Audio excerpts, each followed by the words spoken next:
Welcome to Starry Night Guitars. I haven't done a video for a while. I'm going to try to get back into it. Today I'm going to talk a little bit about chord melody on guitar. What is that? Before I start, I'll ask you if you've not subscribed to the channel, maybe consider doing that. Check out my other videos. Hopefully find something that's of benefit. Okay, so chord melodies, what does that mean? A chord melody on guitar is particularly kind of a jazz guitar style thing. Instead of just playing chords and strumming and then someone singing over it, chord melody is where you're playing chords, or you're playing the bass line, and the harmonic structure, or the chords, and the melody at the same time. This is a book called Melodic Jazz Guitar Chord Dictionary by the great Tim Lurch. If you're on YouTube quite a bit, you maybe have seen Ted Lurch. He's a great guitar player who I think went to GIT, Guitar Institute in Hollywood, back in the 70s or 80s, and is a phenomenal guitar player. Does a lot of teaching on YouTube now. Also has a channel on TrueFire, which is another streaming service where you can take guitar lessons. And in this book, what he does is he takes all common chord voicings. So just for instance, to show you the table of contents, we jump around.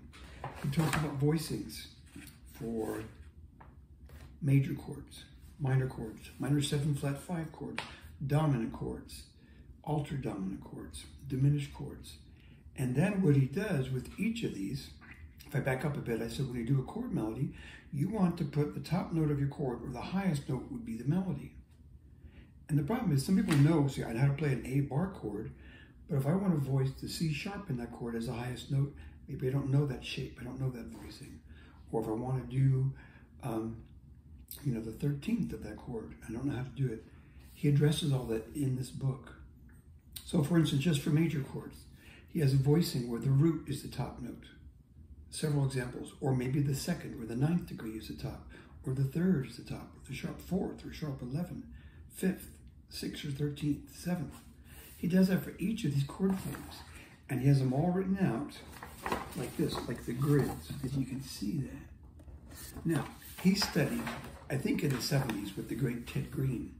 If you're not familiar with Ted Green, it's worth checking out. Brilliant guitar player. Sadly, he's gone now. And as brilliant as a guitar player as he was really known more for his teaching. This is just one of Ted's books. He's infamous for this, Chord Chemistry, Ted Green. And if I show you the inside, it might freak you out.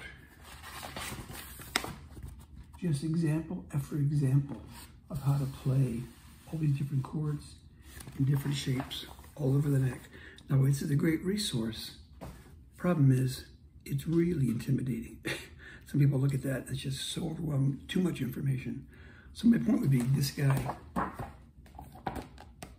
Tim Lurch, studied with Ted Green, and a lot of the stuff in this book, it takes a similar approach to what Ted did, but it's easier to read through, and there's less information to digest. But my point would be, this is just a phenomenal, phenomenal book. Also in the back, he then does about 4 songs that he writes out, a whole arrangement, a song, jazz standard called Darn That Dream, and writes out the whole tune in these chord diagrams. And then on top of that, as it says right here, if you can read this, 4 hours of a video masterclass. You buy the book online. I think I bought this at Amazon, and then they give you a code to go to a website where you can see Tim playing these tunes in real time. Because sometimes reading things like that out of a book, you can glean some information from it, but it can also be kind of, academic and too sterile. Watching him play it, you really get the essence of the tune. So all that to say, if you might be interested in chord melody, and for decades I was interested, but kind of was overwhelmed. Hearing someone like Joe Pass, like, well, I will never be able to do that. Where do I start? This is a great book. And this is just full of incredible information. Now, how do I apply that? Okay, one way you could do that. Almost every student, if they're studying guitar, let's say at a college level, they want to be a jazz guitarist, or they want to just play for a living, have this, or familiar with this book, the real book. What this is just page after page of famous jazz standards. Okay, probably a couple hundred. And what you could do with Tim's book is pick one of those tunes you want to play and just go through it chord by chord. So let's say if the first chord, let me just flip to a song. Here's Gloria's Step. I don't know this song. If the first chord, I need to have an F major 7, but where the C is the top note. Flip to this book, find major 7th chords with the 3rd on the 1st string, or maybe the 3rd on the 2nd string. Find the chord, plug it into the tune. And in a short amount of time, you can kind of start working your way through these tunes.